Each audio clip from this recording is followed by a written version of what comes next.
we're up and running as we jump into Parashat Vayeishev. And boy, did you think you had troubles. This is, of course, the continuation of Jacob's life and the beginning of the telling of the Joseph saga.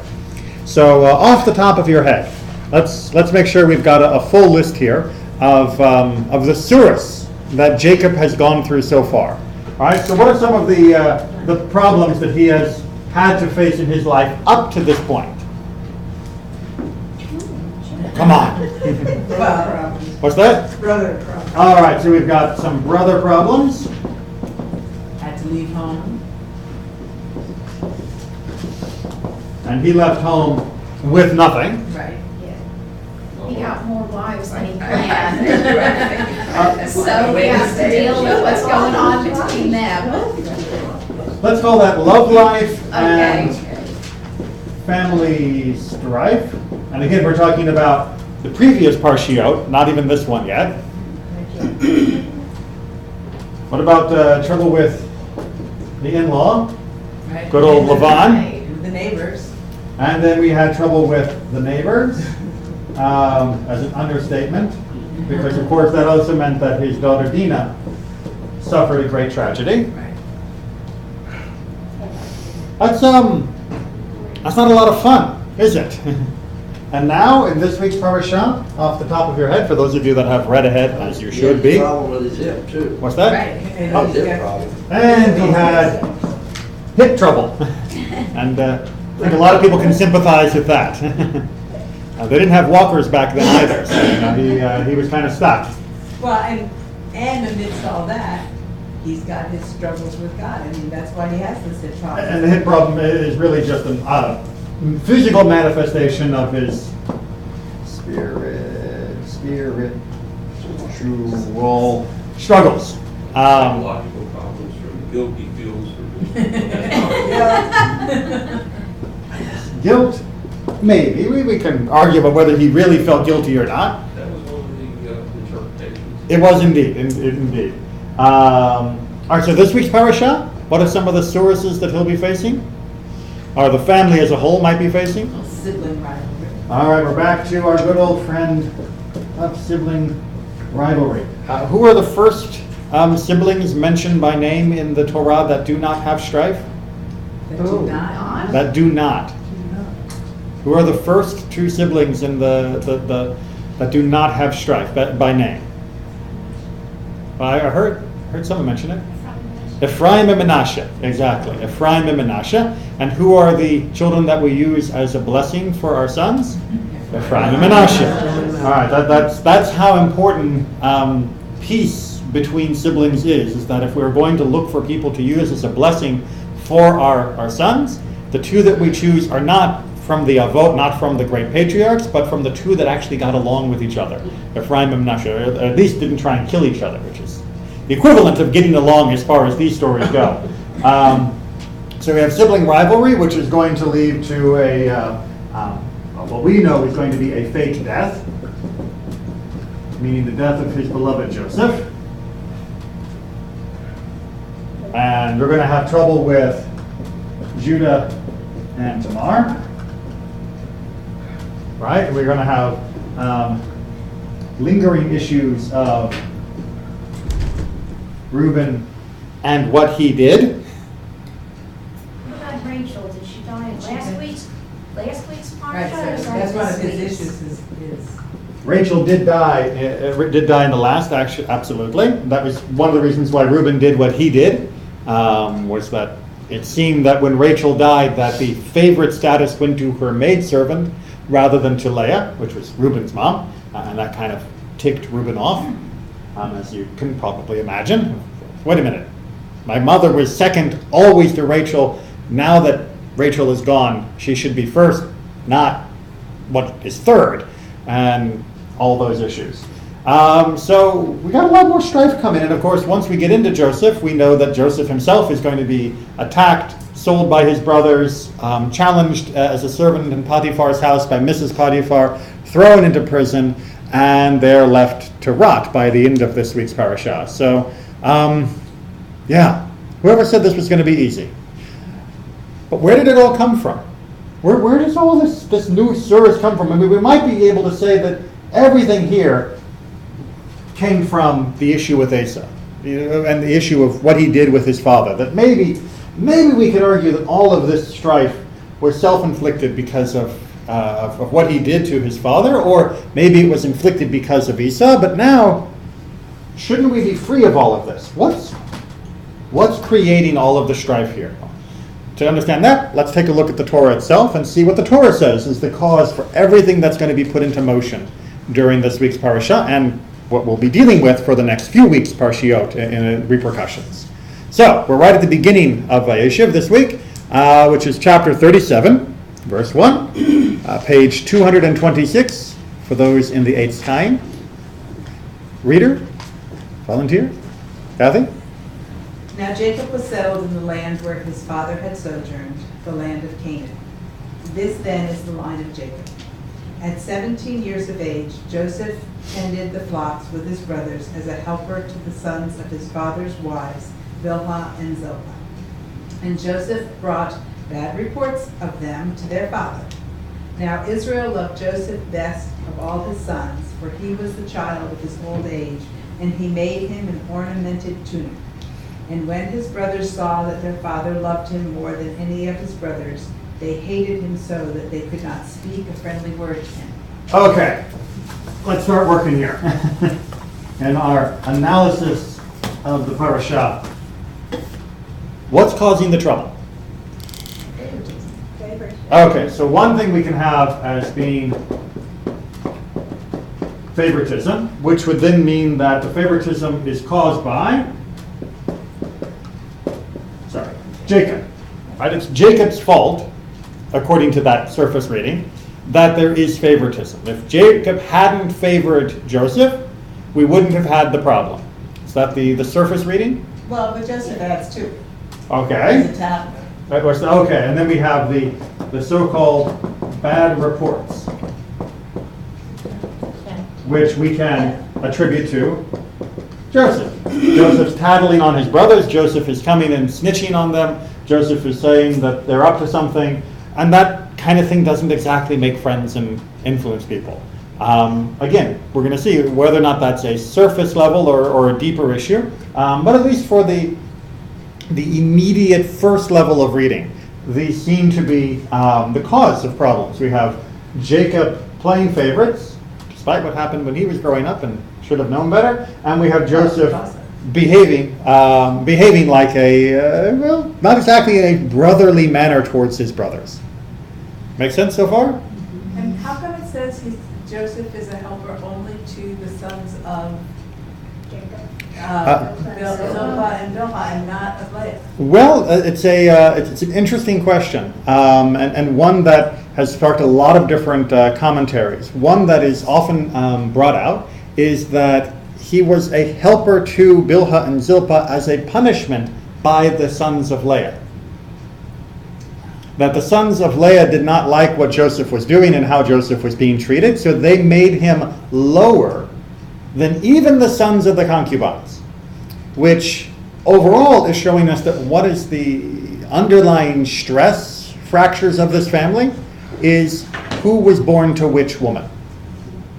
That the rivalry, remember that the ladies were engaged with in last week's parasha for their husband's affection and respect, has created rivalry among the sons of the different women that were involved in that competition. And that those sons don't look at each other as being brothers, but look at each other as being the children of the rival wife. And that there is a pecking order. And that the pecking order is as we see here.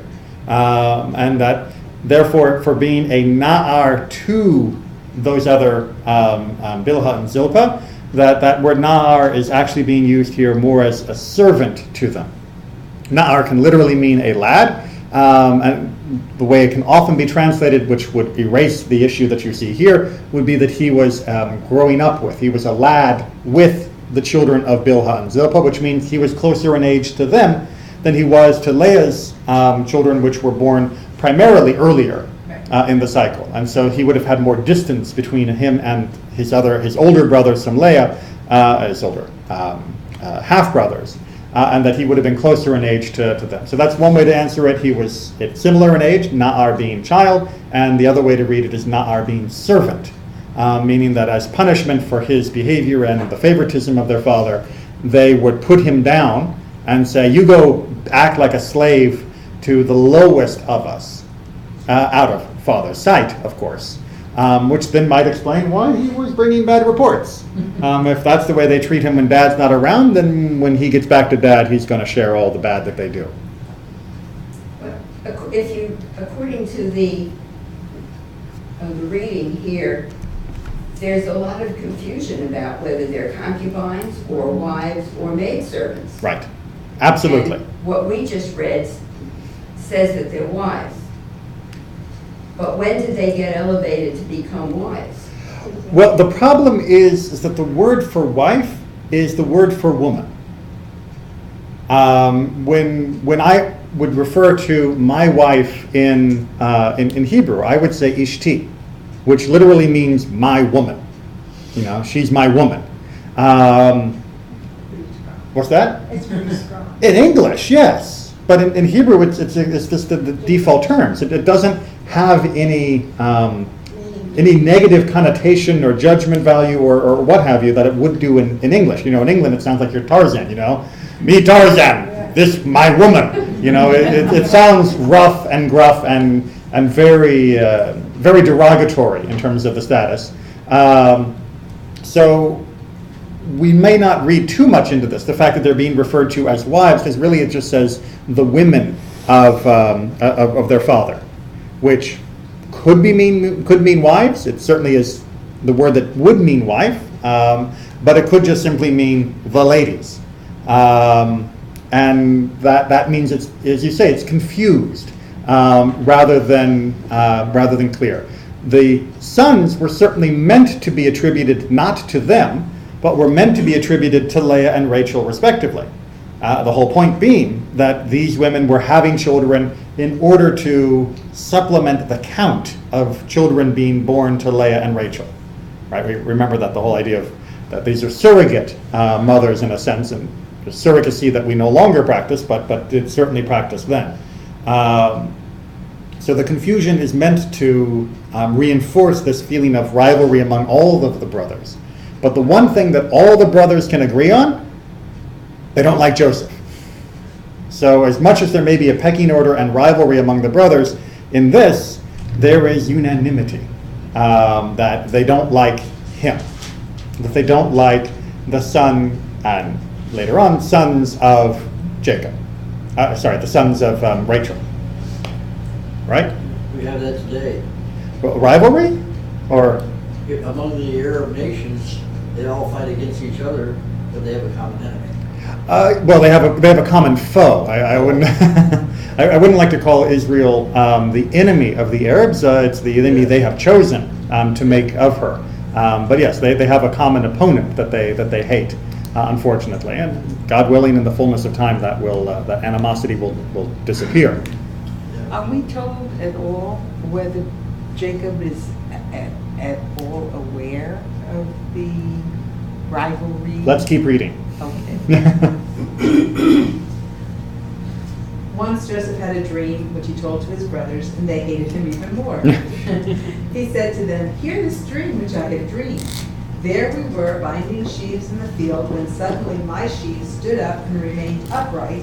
Then your sheaves gathered around and bowed low to my sheaf."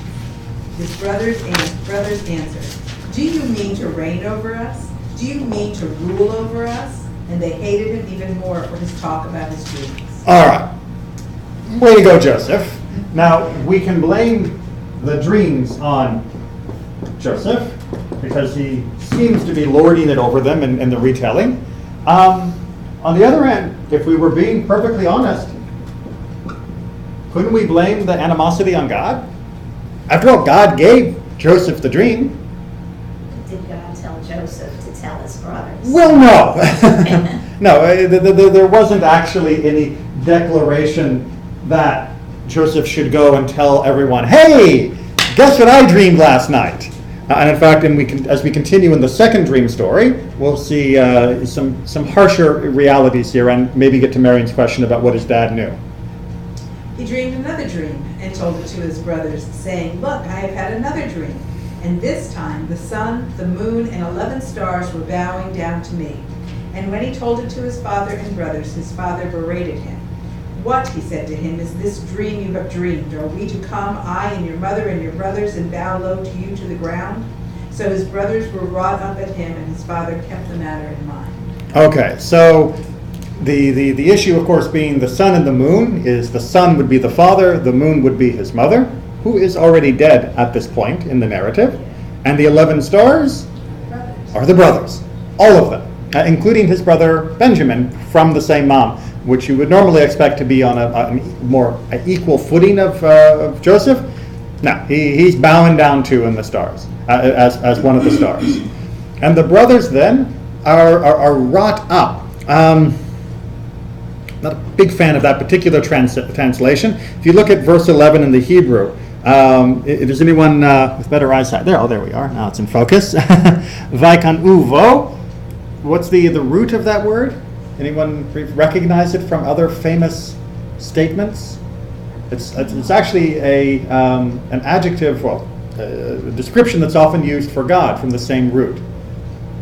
Yeah, sometimes translated as jealous. Yes, often, and almost exclusively when talking about God, translated as jealous. For I, the Lord, am a jealous God. That's why we don't have any other gods except God. It's because God has this feeling, and it usually gets translated as jealous, which means that the dreams could be a problem not because of necessarily Joseph, but because of the brothers' reaction, because of their jealousy of him. Right? I mean, all of this, the favoritism, the bad reports, maybe, even the dreams, isn't it the brothers' response that makes these into rival points? I mean, couldn't they just say, so he's a stupid boy. What do you want? He's... Well, but maybe they can see that he is better. But that he's smarter, that he's more capable. All the things that they see in prison and they see in Potiphar's house and they see in Egypt. I mean, he must have some certain qualities that are just there to be seen. So as he's telling his dreams, it's not that they're like fantastic dreams. They could really happen. They could really happen. Indeed, there are those that argue that the issue with the dreams and why the brothers were jealous of them, because if you think, well, wait a minute, the dreams are prophecy, then why should I be angry at him for giving me the prophecy that he's going to be number one? Because if God has given him this vision, then I should simply accept the order of the world that God has given us. But the brothers don't necessarily know that these are true prophetic dreams. The brothers could simply assume these are regular dreams that most of us have, night in, night out. And many of our dreams are influenced by what we are thinking about or focused on during the day or before we go to sleep. Which, if that was what the brothers were assuming was the course or the cause of Joseph's dreams, that would say what about Joseph's mindset? Sees himself as. That he already thinks of himself as better than them. Right. That if he's dreaming about this and removing the omniscience of our reader, of knowing that these come from God, but if these are being told to you by your brother, your little obnoxious brother, then it seems that he was already fixated on being better than them and ruling over them, so much so that when he fell asleep at night, that's what he dreamed of. Well, and why shouldn't he? I mean, his father treats him as a little prince, And why shouldn't he? It all just reinforces this jealousy the brothers must feel, because Dad treats him special, he thinks he's special, and he thinks he's so special that he doesn't even mind telling us that he thinks he's special, which is a certain level of pride and hubris that blinds him to the danger that's coming in the next paragraph. Right, so to go back to whether, we have to finish off his father's reaction, and then we'll go back to Marion's question. One time when his brothers had gone to pasture their father's flock at Shechem, Israel said to Joseph, "Your brothers are pasturing at Shechem. Come, I will send you to them." He answered, "I am ready." Okay, hineni, which is the Right. famous response, Right. I am ready. Why they translate it differently in different places, I don't know. But does his father then understand the danger? No? But what happened at the very end of the last paragraph, where it said that his father kept the matter in mind? Well, His father was angry at him. he didn't that's exactly the point. He knew the brothers were upset. He kept it in mind, yet he ordered them to go, so. Right. The next obviously sentence it is was go like- back and spy on them. Well, we'll go and check on them, right? I mean, isn't that what brothers do? Why would he do that again? Why would he do that again? And doubly so when he knows that fratricide as a potential is not foreign to his family. He kind of, Jacob dealt with a brother who wanted to kill him. So why wouldn't he have been more acutely aware of the potential that brothers do sometimes want to kill brothers? And yet he seems to be walking into it. Well, really, throughout the whole thing, he is so hands-off on his family. I mean, was it last week or the week Mhm. before when like you girls, You work tell it me out. which tent to go to. I mean, he just seems to be oblivious or, above it or whatever kind of term. He doesn't seem to be like a hands-on, husband and dad. He's not the CEO of the family. Yeah. No. There's definitely an issue of whether or not he's engaging. Mary, you were going to comment as well? Because it's not my comment, but down here, it seems from this interpretation that Jacob is sending Joseph out to view his brothers and see how well they work with one another and how well they get along as a learning situation rather than being oblivious to the relationship.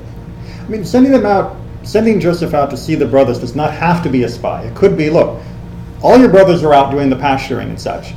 Go and join them.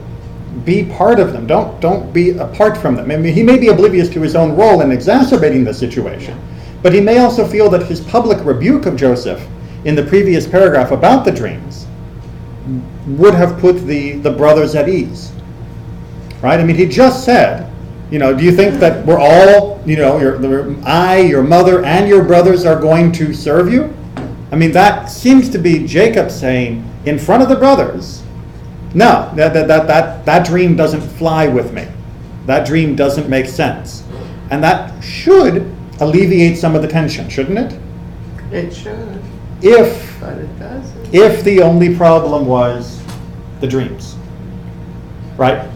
Jacob, I think maybe it's a more balanced way of looking at it, may be aware of some of the issues, but may not be aware of all of the issues. He may not be aware of the true tension that's growing because of the favoritism. He may not be aware of the tension that's growing because the brothers see Joseph as being the snitch, as opposed to simply being the guy doing what dad has asked him to do, which is apparently how Jacob is using Joseph, not to be the snitch, but just go and check on them and let me know. Well, that's a perfectly reasonable job.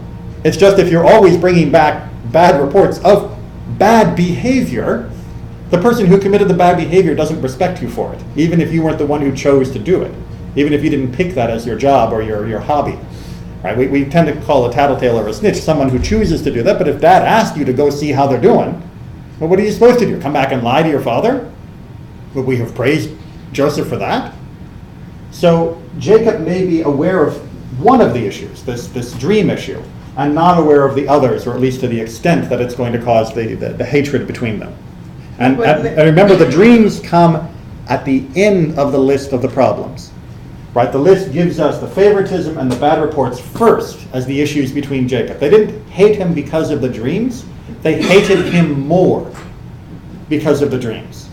So perhaps even though Jacob feels that he has diffused the dreams by publicly rebuking Joseph, he doesn't realize that there were already underlying issues that the dreams made worse, but are not resolved just because he gave his son a talking to for once. Thought I saw a couple hands. No? No, I was going to say he wouldn't be aware of the favoritism because he was the one committing it. Because he was doing it. He just thought this is the way it's hard for a parent who shows favoritism to be aware of the fact that they're doing it, even when it's pointed out. It's something that they deny. For most of our transgressions in life, whether they be actual transgressions or whether they simply be mistakes, poor choices, most of us don't think we're making a poor choice or a mistake when we do it. And we provide all sorts of justifications and rationalizations for what it is.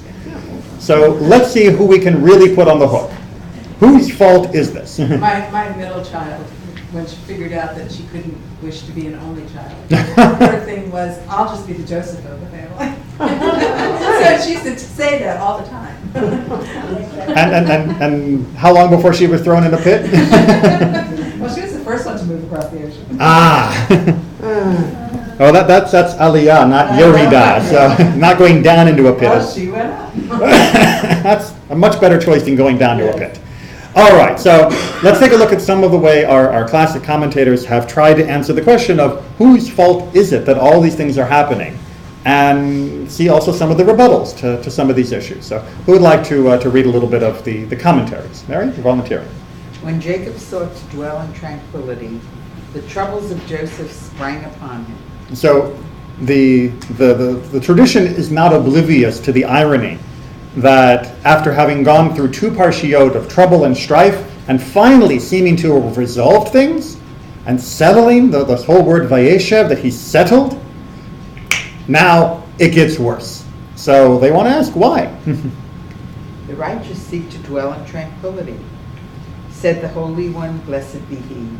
What is prepared for the righteous in the world to come is not sufficient for them. Now you have to read that with incredulity. What is prepared for the righteous in the world to come is not sufficient for them? Okay. But they seek also to dwell in tranquility in this world. The chutzpah! The chutzpah of the righteous, to think that not only are they going to have it good in the world to come, but that they're going to have it good here. Well, I'll fix them. I'll fix them. Don't expect them. This is, both a slightly humorous statement on the tragedy that's about to unfold, but it's also meant to be a reminder to those that are suffering that no one ever said being righteous would be easy. No one ever said being righteous would mean there would be no trouble in your life. That's not the deal. That's not the contract, the covenant that we made with God. So don't be surprised, and don't be greedy. don't neglect the fact that you are going to be rewarded in the world to come to such an extent that you regret your choice of righteousness in this world simply because it hasn't brought you perfect peace. All right, so let's start talking about different people. Joseph, he behaved childishly. So remember that word na'ar, that we said that he was a na'ar to the maidservants' children? Well, that word na'ar can mean servant, and it can also mean just child. But he's 17. Right? He's an adult in the eyes of the law. He's an adult in the eyes of the community, especially back then, and even today. Most of us would expect a certain level of behavior from a 17-year-old. Hope. So perhaps the word na'ar is coming to tell us more about his character than we might have thought. Fixing his hair and touching up his eyes so that he would appear handsome. Right? He was priming and preening. He was happy about the way he looked. We know that he was attractive because Mrs. Potiphar certainly takes a shine to him, and that's while he's a slave, which is not exactly the most attractive of positions to hold. So she wasn't falling in love with him because of his power. So he might have behaved in a very childish way, and that brings on the animosity of his brothers, who are busy out schlepping sheep. And on account of his words, because of the evil tales that he would bring to their father. All right, so we can understand that Joseph, as we already said, these bad reports was breeding animosity because he would bring back the bad reports, and his father rebuked him because he was bringing hatred upon him. And with regards to the comments his father made when he said the second dream about the sun, moon, and stars, the commentators say the reason his father rebuked him wasn't because his dad was upset that in his dream he was bowing to his son, but instead his father was upset that because he was sharing this dream publicly, that his brothers were hating him. See the difference, right? We might have thought when we first read through it that if I were to tell a dream like that to my parents, that they would be upset that they had been cast in the role of subservient to me in my dream. And Rashi here was saying, no, that's not what Jacob was upset about. Jacob was upset because what his brother was doing was very clumsily creating more hatred between himself and his brothers. So these commentators all seem to be putting some of the guilt, or a large chunk of the guilt, on Joseph's shoulders. Yes? Maybe? Onward? It is not fitting for a person to relate to his father everything that he hears of the negative matters of the members of the household. All right, so I know I said a few minutes ago, kind of just teasing things out, that, maybe we should exonerate Joseph for the bad reports, because after all, wasn't he just doing what his father had said? Well, the Ralbag says no. That's not the moral lesson you should take. The moral lesson you should take is, don't tell Dad everything that goes on in the house. This makes strife and discord in a household and will cause himself the loss. Meaning the one who tattles is going to end up suffering ultimately because of their behavior. Do you not see that Joseph, because he brought the negative report to his father, his brothers hated him to such a degree that they would have killed him had God not hated him? So don't you understand just how bad snitching on someone can be? Look from the story. We should learn from Joseph's mistake, says Ralbach, that bringing all of these bad reports about his family could have torn the entire family apart and could have ended up with him dead. Good lesson? Just going forward just a minute, Isaac grows up and there have been discord between he and Ishmael. Mhm. He saw favoritism, and then he does favoritism with his son. Mhm. And then Jacob does the same thing. And somehow, Joseph manages to learn the lesson finally when you say that his children are the ones who get along. So all of this happens, and he's a part of it, but he clearly learned something along the way as well. He did, and in fact there's a very poignant scene when it comes time for Jacob to bless Ephraim and Manasseh, where Jacob shows favoritism, and Joseph tries to stop him, tries to say, no, you've got it wrong. And perhaps he is reflecting the lessons he has learned, but in that particular case, the favoritism that Jacob is showing is not born out of love or affection, but is born out of prophecy. That he is trying to say, no, I'm not trying to say I like one more than the other. I am simply reflecting the reality of the future, which is Ephraim will be a greater tribe than Manasseh. It simply is what will happen historically in the future. And sometimes favoritism is favoritism, and sometimes it's simply acknowledging the unique destiny that each child has. I think that all of us would agree that if we had two children and one of them was a gifted mathematician and was able to go to the finest school in the country, and that required great effort and resources by the family to make that a possibility, that if the family did that for that child, and the other child who had different skills and strengths chose another path, another career, which did not require the same outlay of expenses or resources, we wouldn't say they loved the first child more than the second, even though in the checkbook it might look that way. It's simply a matter of reflecting the different destinies that each child has. Not always easy for the two kids to see that, though. Reading was, you were reading, yes, Relbach. Keep going. It is not fitting for a person to tell his fellow something about his own success and the lower stature of the other. For with this, many activities will be set into motion and will create strife and discord. Again with the strife and discord. Do you not see that with that which happened to Joseph when he related his dreams to his brothers? All right, so not only did he bring bad reports that were unnecessary, but by sharing his dreams in a way that made it look like he would be superior to his brothers, he was also sowing the seeds of his own downfall. But when Joseph came back with all his tales, Jacob paid heed to them. He listened to them. He didn't cut them off and say, I don't want you. Don't tell me anymore. Right. Well, there are some commentators that do argue that Jacob tried to teach Joseph a little bit more about brotherly shalom bayit, peace in the house. Yeah. But no, in the peshat, in the surface of the text, it doesn't seem that Jacob is really rebuking him at all for bringing back the negative traits. And why would he? You know, if my kids were doing something wrong, I'd want to know about it. And would I really be upset with the person who brought the information to me, even if generally tattling isn't good? If they're doing something actually wrong, would you really chew the person out who brought you that information? You know, as parents in the room, would you? I don't know. Yeah, it would depend upon the long-term implications. It would depend on the action. If it was dangerous, then no. If it was mischievous or mischievous, yes. Then you would say, hey, you shouldn't be. Right. I don't need to hear that from you. Exactly. It's a dilemma in today's world in school because the kids are told repeatedly, don't retaliate, come and go and tell the teacher or Correct. go and tell the authorities.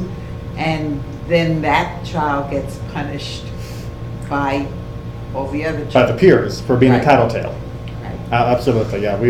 We've done a good job of trying to teach the administration how to respond to a child who brings reports. We haven't done so well at teaching other children how to respond to a child that brings reports. And I'm not entirely sure we're going to have a lot of success on that. Okay, so we've got two very good moral lessons for ourselves. I hope we all recognize that what Ralbag is trying to do here is give us moral lessons, not merely critique Joseph. But they are at Joseph's expense, that he is complicit in what eventually happens to him. That if he hadn't been so arrogant to lord over his brothers his own dreams and potential, that they may not have resented him as much. But let's see if we can exonerate him a little bit. They ate meat torn from a live animal, namely the ears and the tails. It's from the Targum Yonatan. The Targum Yonatan is an Aramaic translation of the Torah and is considered to be very authoritative in terms of understanding more of what's going on in ways that aren't always explicit in the text. So when it says bad reports, Targum Yonatan adds that what was happening was that the brothers were clipping the ears and tails off the sheep that they were shepherding and eating them. What's wrong with that? What's wrong with that? It's forbidden. It's forbidden by Torah, at least, you know, and we can argue another time about whether or not the Avot kept all of the Torah in its entirety or not. But certainly for any Jew that has lived since the giving of Torah, the idea of eating a piece of meat torn from a living animal is reprehensible. And by the way, that is one of the Noahide laws as well. So that is considered to be something that everyone in the world should be refraining from doing.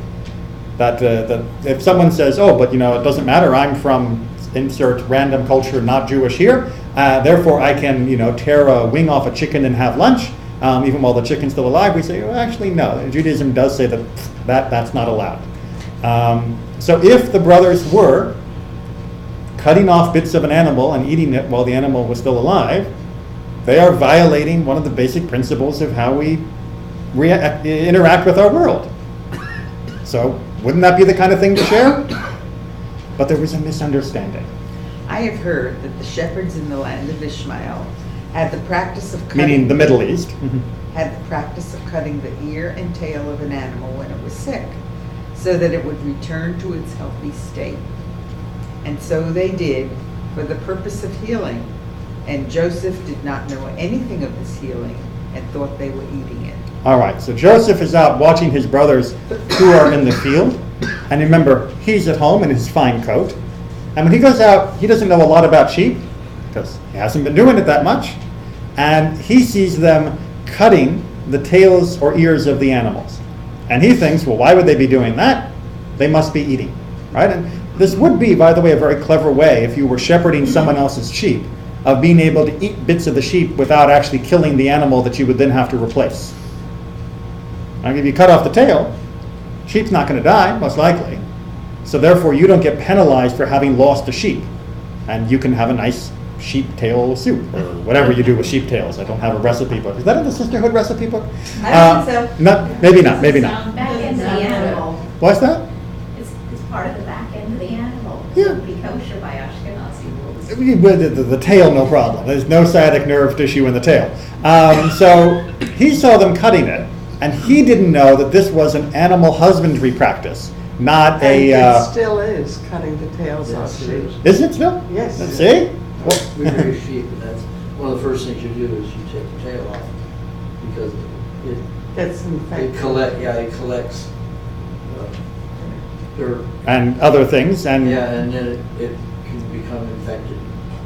very good. I'm glad especially glad you were here today. So, somebody not knowing would see them cutting these things off, throwing them in a sack, and he's thinking, what are they? They're like gathering fruit. They're going to go take this and eat, and that would be wrong. Dad or Abba, you never guess what my brothers are doing. They're eating the tails and ears off the sheep. Wouldn't the father have known that? Well, he might have known that there was this other practice, Oh. but he may not have known when it was reported to them Oh. that was what they were actually doing. They're cutting up your sheep doesn't necessarily give enough information for the father to know. He might have found out eventually, and that may be why his father, didn't always appreciate these reports if they were misconstrued. But it would be definitely a reason why Joseph would be in trouble for having made these reports that were erroneous. But again, this perush, which is a interpretation of the Aramaic translation of the Torah, is trying to drive home a point that sometimes when you see something happening, it's not what you think it is. And it's not an actual transgression, it's only your ignorance that turns what you're looking at into a transgression. If you knew more about sheep, you wouldn't think that they were having lunch. What's the other side of the story? What's the other side of it? With children, when they are. What's the other side of the story? Exactly. When they come, running to you and say, "Mom, so and so is, doing something wrong." Yeah, well, let's hear what they're going to say they're doing. Right. They're in my room. Well, they came into your room because there was a fire, and they were trying to save you. But they were in my room, and they're not allowed. Want to get the full story. Indeed. So let's see if we can find one way to salvage poor Joseph, apart from just his ignorance. Joseph's entire strategy is an attempt to bring his brothers toward proper teshuvah. Okay, so Abarbanel or Ravanel, depending upon how you want to transliterate his name, his argument is no. Joseph, throughout this whole thing, these bad reports about real bad things, not misunderstandings, all of this, he was trying to help them. He was trying to tell their father about what they did so his father could teach them. He was telling them their dreams so they would understand that he was going to end up either leading them to good or leading them because they were bad. And so that if they changed their ways, then they wouldn't end up being subjected to him. He was just trying to help. I don't see a lot of agreement on faces around the... No, we're not buying that? Rose-colored glasses. Rose-colored glasses, it's a bit of a stretch. All right, so let's leave Joseph. Let's look at Jacob. Let's see whether we can pin the crimes on Jacob instead. Mary, you want to keep reading for the... One should not cause jealousy among his sons by raising up one of the individuals, for this will cause a lowering. Do you not see that Jacob, because he made the special coat for Joseph alone to show that he was the most beloved, his brothers hated him with a grievous hate? All right, so Ralbag again says, if you are a parent, you have to take special pains not to show favoritism among your children. Because look, the whole thing that plays out here is lynched on, as pivots around Jacob's favoritism of Joseph. If only he hadn't, even if Joseph had brought bad reports, and even if Joseph had shared his dreams, perhaps the brothers would not have responded in the same way. Yes? No? Maybe? It's all Jacob's fault? Favoritism is at the root of all of this? Good part of it. Good part of it? As far as I think. Yeah. It's important to remember before we pin too much blame on Jacob, however, that everyone in the story is an adult. And I know we often, when we're looking at, again, the whole cartoon picture books of the Bible, we often think of the brothers as all being this high. But the older brothers would have probably been middle-aged, or just about, well, middle-aged certainly for the life expectancy of those days, in their 30s, perhaps even into their 40s, at the time that this was taking place. So does that change your perspective of whether we're going to blame Jacob for everything? No. No. You know, should a 40-year-old really be upset to the point of wanting to kill his brother You bet. just because dad gave him the sports car? The brother is still the younger one. And the younger one is usually the one in the family that gets the most attention and is the favorite, if that's what you want to call it. Or at least Gets perceived that certain way. privileges. Right. Okay? So they would still resent him regardless. Well, but there's a question between resentment and and... angry at Jacob. I would think that they would be very angry at Jacob and maybe do what they do to show Jacob how they feel. And certainly later in the chapter when they present Jacob with the bloodied coat and say, can you recognize this? Which is an extremely painful gesture to do to their dad. I mean, they don't come to him and say, Dad, look, we found Joseph's coat, our brother. We say, hey, do you know whose coat this is? The one covered in blood? It's very, very painful. And indeed, it may reflect their anger at their father for having created the circumstances there. But there's a difference between resentment and hate. And this may be saying more than just that Jacob was perceived as being playing favorites, but that he was playing favorites. He legitimately distorted the distribution of goods, loves, and affection in the family to an extent to favor one child over the others. You know, often most families, most siblings will think the other one gets preferential treatment. This commentary seems to be saying, no, there was no doubt in anyone's mind who got the preferential treatment, and their perception matched reality. Joseph really did get better from Jacob, and that's wrong. Do you think sibling rivalry ends at adulthood? Shouldn't it? No. It should, but it doesn't. But what's the point of growing up then? To have your own children who Ah. have sibling rivalry. Oh, But I also think in addition to Jacob's attitude, Joseph's attitude encouraged the brothers to be angry with Joseph and to begin to hate him. So if Joseph had said, hey, I thank you very much for the coat, Dad. You know, it's so lovely. I don't want to wear it out. I'll just hang it in the tent. That might have mollified the brothers a bit, But he flaunted. rather than twirling around in the coat and showing it off and bringing the bad reports and telling them about the dreams where he was buying his own press. But as you pointed out before, there's already an established culture of face saving and pecking order and that sort of thing, into which all these other factors are operating. You have the favoritism, you have the bad reports, you have the dreams, you have the Joseph's naivete, and the brothers are already upset. Anyway, there's this culture of anger in the whole family. So And Jacob is plenty aware of what the boys are capable of. he knows how bad this can go. Yeah, it's not like they haven't Killed before? been physical before. Right. Remember the killing of the people of Shem in Yeah. defense of their sister, Yeah. but I and mean, so they know how to murder.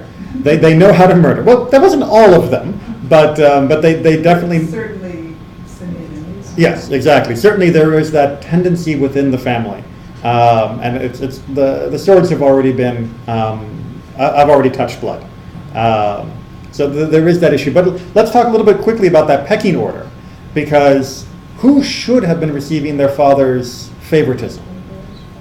The firstborn, which is Reuben, which leads us to our next text. These are the generations of Jacob and Joseph. All right, so I want to make sure, because the translation obscures this a little bit of how stark it is. But if you go back to page 226 and look at the verse 2, right? It says, Ele Toldot Yaakov Yosef. The words are literally back to back. These are the generations of Jacob. Joseph was 17.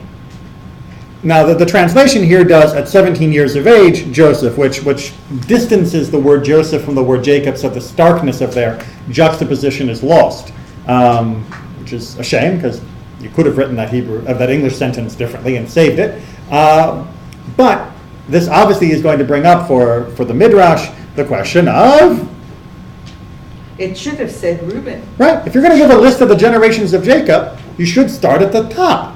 You start with the firstborn. These are the generations of Jacob.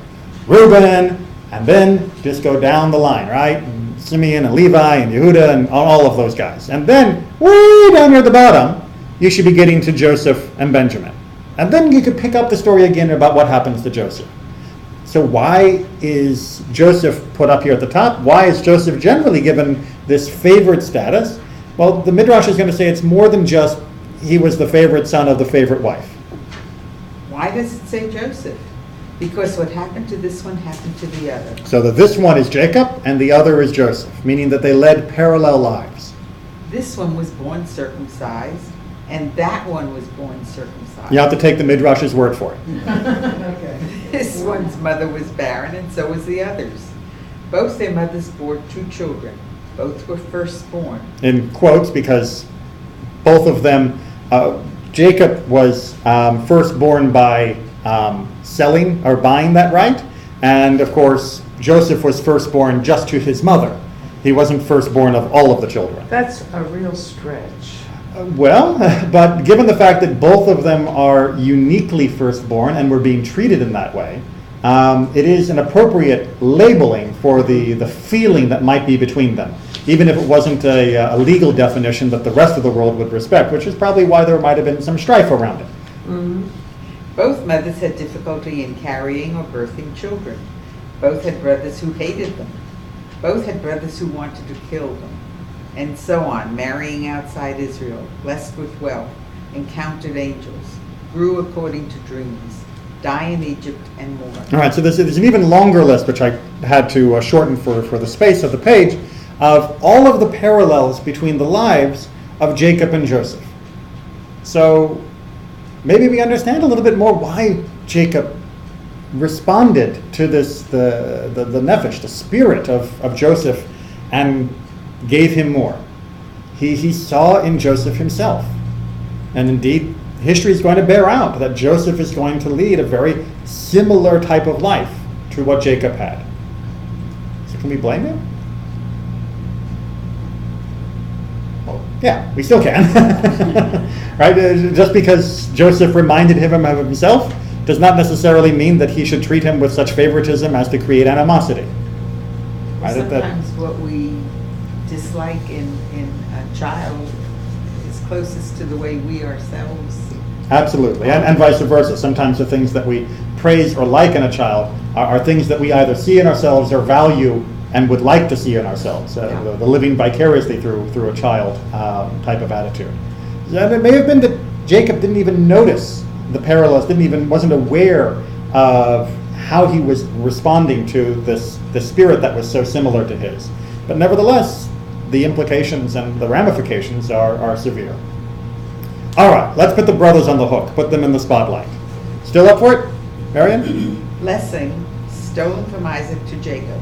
May God bless you with an abundance of grain.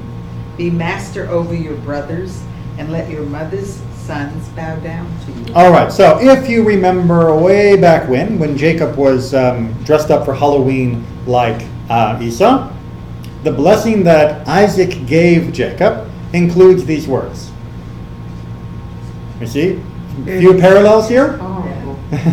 All right, so the blessing that Isaac chose to give their father, and which presumably might have been repeated as part of the oral family history, included the notion that brothers would be subservient to one another, that there would be this inherent pecking order as a blessing.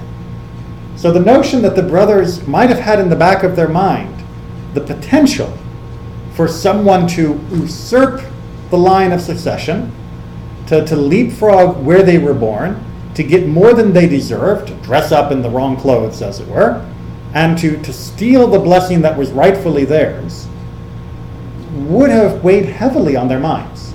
That would have been something they were almost weaned, they were born to. They grew up with this notion of how duplicity and such could pervert the order of fairness. So they would have been watching Joseph and their father very, very closely and very, very suspiciously. So they may have interpreted everything that Joseph did and everything that Jacob did in the worst possible way. Right? When Joseph comes and brings a, in quote, report, they may have interpreted it as being, he's snitching on us. Even if he had said, yeah, they're out, with the sheep, they could have interpreted it, well, who are you to tell Dad what we're up to? Right? It's not your place to do that. When Dad gave him the coat, it could have been a harmless gesture of just a pretty coat, and maybe they had gotten something else nice, but the coat, they seized on that and interpreted according to the family history. Keep going. The Holy Spirit testifies for Reuben that he said this only to save him. So a little flash forward when they throw him in, when they're attacking him, and then Reuben convinces them not to actually murder him. They throw him in the pit. And the Midrash says, well, why did Reuben do that? Why did Reuben, of all people, stick up for Joseph? Because he said, I am the firstborn and the eldest of them all. The sin will be attributed only to me. Not exactly to his credit. The reason he didn't want them to kill Joseph wasn't because he didn't want them to shed blood, but because he'd get blamed for it. Right. Right? I mean, the eldest in the household knows that when Mom and Dad come home, if the TV's broken, guess who's getting the axe, right? It's, you're older, you should have known better, you were supposed to be watching your brother or sister or whatever. And so Reuben, we're all having flashbacks here? Right, so it's not exactly as though Reuben, when he tries to save Joseph's life, even is showing necessarily brotherly love. He may be looking out for himself. And he may also be quite bitter that he has the responsibility of being the firstborn, but he's not getting the privileges of being the firstborn. And that's no fun at all. From what is stated to their discredit, we may learn something to their credit. That they did not say one thing with their mouth and think differently in their heart. Okay, so this is the ultimate example of putting spin on the Torah, right? Is when it said that they couldn't speak even a word of peace to him. Yasher koach for not lying. Okay, that's really going far to try and make the brothers into heroes. That at least they didn't lie about what they felt. So, who's to blame? There's enough blame for everyone, and I think what we're seeing from the summation of all of these commentaries is that each in their own way contributed to the ultimate problem of the family strife. But if that's the case, why did all the commentators take all the time to try and single out this one or this character trait or that behavior? Why bother? Why not just say there's enough blame to go around? What's that? It makes a story. It makes a story, okay. And are we telling stories just because it gets lonely during the winter and we have nothing else to do? Well, it's clearly there's enough here to help any family see themselves in certain parts and be able to empathize or learn from this family's mistakes. And yet, in the end, a couple of weeks later, Joseph will absolve them of everything and say, look, this was the way it was meant to be, so I would be here at this time to save you. So, we get so involved in the story now because it's so true to life. I mean, maybe not to the hyperbole that the story is portrayed in, but sibling rivalry is real, favoritism is real, discord is real. Mm-hmm. Arrogance is real. The willingness to judge someone in the worst possible way because we already are inclined that way. The unwillingness to see the positive side of anything. These are all things that all of us do all the time. And and it's complex. Right. And the mefarshim, the commentators, want us to see that reflected in the text. They're not just interested in making sure we understand the surface literalness of the story of exactly why do we call him Na'ar. They're not just worried about the grammar or the vocabulary to make sure we understand precisely what happened in that circumstance, what we often refer to as if we were going to videotape the scene, what would we see? They want us to get lessons from this that are true to our lives and that will guide us in our behavior and our interactions with our families and with others. And so they go to extreme lengths. Sometimes I heard the word being used, rose-colored glasses, stretches, distorting, not because they are trying to get to a deeper truth of the reality of what exactly happened in this household, but because they want to get to the deeper reality of what happens in every household and make it applicable to all of us, so that we can learn from their mistakes and that we can find ways to make our own homes have the peace that their home lacked. And Rashbam, the grandson of Rashi, spells this out very nicely. So if you can just read the last paragraph.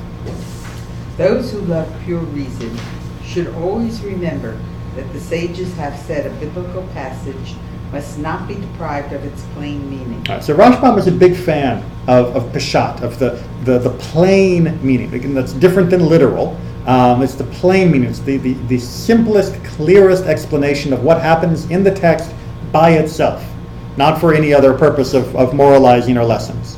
And he says that you got to make sure that you understand you never get too far from the plain meaning when you're trying to interpret, when you're trying to make expository. And he explains sort of what has happened and how the good and the bad get mixed up here. Because the main point of Torah comes to teach us and tell us in hints found in the plain meaning of the text, the Haggadot and the Halachot, and the laws derived through lengthy words, and the 32 and 13 laws by which we derive law from the text of Torah. All right, so he's laying out a model here of how we understand the Torah and what the Torah is meant to accomplish for us in our study of it. And he says, you've got Torah. Torah is short. Torah is simple. And you've got the nice plain verse and what it means. And by very carefully slicing that meaning correctly, he's arguing, you can deduce giant loads of lessons, both of halakha, of how we actually need to act in terms of fulfilling the mitzvot. There are no mitzvot in this parasha in terms of the technical sense of that word, of commandments, but also the moral and what we call musar, the ethical teachings of how we should behave. But he says you have to begin with a good, solid rooting on the plain meaning to get to here and make sure you're correct. Because if you do that, you can come up with anything you feel like. And now you're using any old verse as a hook for whatever your gripe is of the day, of whatever you felt like saying before you even began to read. So he says you got to make sure that you keep an eye on the plain meaning so that your interpretation will have validity. It doesn't mean there's only one line, doesn't mean there's only one plain meaning that's perfect and that it only then leads to one lesson, but it does mean you have to have a connection top to bottom from Torah to the lesson that you're doing. Keep going. The Rishonim. The Rishonim were the earliest level after the Talmud of commentators and of expositories and teachers. Because of their piety, busy themselves with the drashot as their focus, and they did not regularly delve into the plain meaning of the text. And because the Hakamim said not to spend too much time with logic and emphasize the learning of Talmud over the Peshat Torah, they did not regularly engage in establishing the plain meaning of the text. All right, so he's talking here about the earliest generations following the Talmud. They were pious, they were learned, they knew they had come straight from the Talmudic atmosphere. They did not need to spend days and weeks arguing over single words. They knew it well, what the plain meaning was, and so they didn't spend a lot of time talking about the plain meaning. They could jump straight to here because this was already rooted deep inside of them. You sort of understand what Rashbam is saying here? Of course, the problem is that those generations didn't need to make this explicit and spend more time focused on other things that were necessary to be explained and studied then, namely the Talmud and its application to the broader Jewish world. But that then meant that the plain meaning became a little bit less clear for the following generations. And all we had was this giant and beautiful repository of midrash, of additional lessons and interpretations from the side down here. Seeing what's happening here, what Rashbam is arguing? Okay.